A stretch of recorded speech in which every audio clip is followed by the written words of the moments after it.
សាខាកាកបាទក្រហមកម្ពុជាខេត្តស្វាយរៀងនាំយកអំណោយមនុស្សធម៌ចែកជូនគ្រួសាររងគ្រោះដោយសារខ្យល់កន្ត្រាក់ចំនួន4គ្រួសារក្នុងស្រុកកំពង់រោនៅថ្ងៃទី22ខែមេសាឆ្នាំ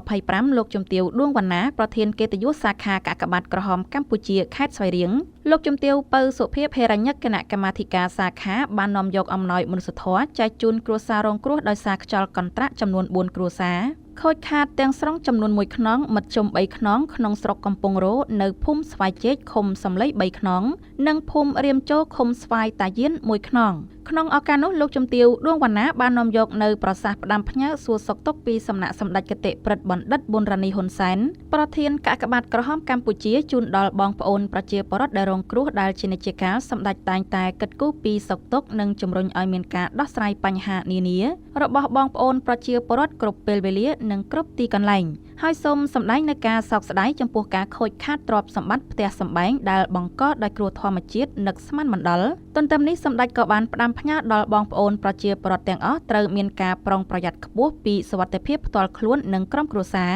ដោយត្រូវបិទទូរទស្សន៍ទូរស័ព្ទរកកន្លែងដែលមានសុវត្ថិភាពនៅពេលមានភ្លៀងធ្លាក់ដែលងាយនឹងបង្កឲ្យមានគ្រោះថ្នាក់ដោយសាររន្ទះឬខ្យល់កន្ត្រាក់ត្រូវមើលថែទាំកូនចៅឲ្យបានល្អជាពិសេសក្មេងតូចៗកុំឲ្យលេងទឹកដែលអាចបង្កឲ្យមានគ្រោះថ្នាក់ដោយករណីលង់តឹងត្រូវថែរក្សាសុខភាពនិងមានអនាម័យល្អក្នុងការរស់នៅត្រូវត្រៀមឧបករណ៍ឲ្យបានគ្រប់គ្រាន់ក្នុងការបង្កើនផលនារដូវវស្សាឆ្នាំនេះឲ្យបានទាន់ពេលវេលាលោកជំទាវដួងវណ្ណាក៏បានផ្ដាំផ្ញើដល់អាជ្ញាធរមូលដ្ឋានត្រូវសហការគ្នាក្នុងការជួយរៀបចំផ្ទះសម្បែងប្រជាពលរដ្ឋដែលរងគ្រោះឲ្យបានសមរម្យឡើងវិញដើម្បីជាជម្រកសម្រាប់ពួកគាត់ស្នាក់នៅបន្តអំណោយដែលបានយកមកចែកជូនក្នុងមួយគ្រួសារទទួលបានអង្ករ30គីឡូក្រាមមី1កេសទឹកស៊ីអ៊ីវ6ដបត្រីខ10កំប៉ុងកន្ទេលជាប់បត់1ខិត1កញ្ចប់មានមុង1ភួយ1ក្រមា1សរង1ថវិកា 50000 រៀលដោយឡែកគ្រួសាររងគ្រោះធ្ងន់ទទួលបានបន្ថែមកៅស៊ូតង់1ធុងទឹកជ័រ1ឆ្នាំងបាយឆ្នាំងសម្ល2និងថវិកា